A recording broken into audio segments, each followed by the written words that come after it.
ایک دن ایک شہر میں ایک پرانے مکان کی بات چل رہی تھی۔ وہ مکان بہت پرانا اور خالی تھا اور لوگ کہتے تھے کہ وہاں روحی عورت کی آوازیں آتی ہیں۔ ایک دن ایک جوان لڑکا جس کا نام آصف ہے اس پرانے مکان کے بارے میں سنا۔ وہ جاننے کے لیے راستہ اختیار کرتا ہے۔ اسے لوگوں کی چال بھر نہیں لگتی اور وہ ڈارنے والوں میں شامل نہیں ہوتا۔ آصف جو پرانے مکان کی طرف رخ کرتا ہے، جب وہ وہاں پہنچتا ہے تو دیکھتا ہے کہ مکان کی دیواروں میں چرچے لگے ہوئے ہیں اور کچھ پنکھڑیاں بھی توڑی ہوئی ہیں۔ وہ مکان میں داخل ہوتا ہے اور محسوس کرتا ہے کہ کچھ عجیب ماحول ہے۔ اونچی اونچی اذانیں سنائی دیتی ہیں جیسے کہ کوئی مکتب ہو۔ مکان کے اندر وہ ایک پرانی کتاب کا مجموعہ دیکھتا ہے جس پر خوفناک افسانے لکھا ہوتا ہے۔ اس کتاب کی آواز سے اسے محبت ہو جاتی ہے اور وہ اسے اپنے ساتھ لے کر گھروں کی طرف لوٹتا ہے۔ رات کے وقت جب آصف اس کتاب کو پڑھنے بیٹھتا ہے تو وہ افسانے ان کتاب کے کیسے کارخانے میں ہوئے واقعات کی داستان سنتا ہے۔ ایک گھنٹے بعد وہ احساس کرتا ہے کہ اس کے ارد گرد کچھ ہلچل ہو رہی ہے اور وہ ڈار کر بیچ میں ہی سو جاتا ہے۔ رات کے درمیان اس کی نیند میں وہ خواب دیکھتا ہے کہ وہ اسی کارخانے میں گرے ہوئے کھوکھلے کمرے میں کھڑا ہے اور اس کا سامنا ایک ڈراونے خوفناک چہرے سے ہوتا ہے جو اسے بلاتا ہے۔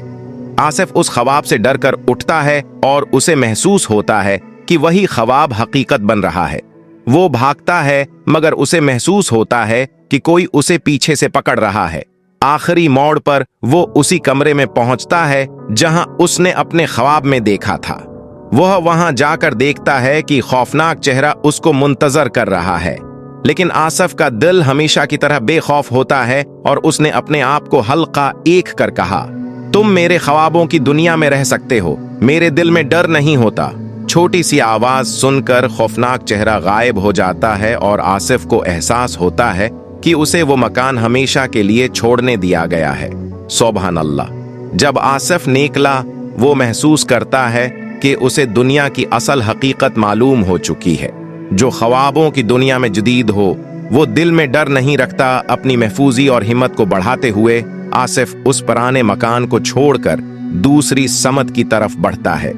اس نے اپنے دل کو فرمایا کہ وہ اب اس خوابوں کی دنیا کا حصہ نہیں بنا ہے، بلکہ وہ اصل دنیا کی حقیقتوں میں جینا چاہتا ہے۔ آصف نے اس واقعے سے بہت سیکھا اور وہ اس مکان سے گزر کر دوسری جگہوں کو بھی دیکھتا ہے۔ اس نے دیکھا کہ دنیا میں بہت سارے لوگ ہیں جو اپنی خوابوں کی دنیا میں فرض نہیں کرتے، بلکہ انہوں نے اصل دنیا میں مقابلہ کرنا سیکھا ہے۔ آصف نے اس طرح کی زندگی کو پسند کیا اور وہ اس خوفناک مکان کے بارے میں بھی حقیقت معلوم کرنے کے لیے واپس نہیں گیا۔ اس نے اس وقت کو اپنی زندگی کا ایک درس سمجھا جب وہ نکلتا ہے کہ حقیقت وہ ہوتی ہے جس کا انعکاس ہمارے اندر کا ہمت اور سچائی کے روشنی میں آتا ہے۔ آصف کی کہانی ہمیں یہ بھی سکھاتی ہے کہ کبھی بھی ڈر سے پیچھے نہیں ہٹنا چاہیے، بلکہ ہمیں اپنے اندر کی حقیقت کو پہچاننا چاہیے اور جدید چیلنجز کا مقابلہ کرنا چاہیے۔ آصف نے اپنے اندر کے مشکلات کا مقابلہ کرتے ہوئے نئی زندگی کا آغاز کیا۔ وہ دنیا میں دوسروں کی مدد کرنے اور ان کی خوشیوں میں شریک ہونے کا فیصلہ کرتا ہے۔ آصف کی زندگی میں ایک نئی روشنی چمکتی ہے۔ وہ اپنی محبت اور توجہ سے دوسروں کو مدد کرتا ہے اور اپنی زندگی کو خوشحالی اور معنویت سے بھر دیتا ہے۔ اس نے اپنے گزشتہ کے خوابوں کو پیچھے چھوڑ دیا اور نئے خوابوں کی تلاش میں نکل پڑا۔ اس نے خود کو ایک نیک انسان بنانے کا عہد کیا اور دوسروں کے ساتھ اچھی طرح سے برتاؤ کرتا ہے۔ اس کہانی سے آصف کی نئی راہ کا سفر بہت محنت سے بھرا رہا۔ وہ محبت اور انسانیت کی راہ پر چلتے ہوئے دیگر لوگوں کی مدد کرنے کا ارادہ کرتا ہے۔ اس کی زندگی اب پرامونا اور مانوی ہو گئی ہے۔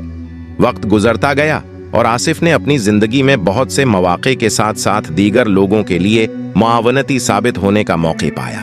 وہ ایک اچھا دوست، ایک سچا رہنما اور ایک نیک روح بن گیا۔ آصف کی جدوجہد اور محنت نے اسے بہت سارے فرصتوں کا سامنا کرایا اور وہ ہر بار مثبت اور ایمانداری کے ساتھ ان کے سامنے آیا۔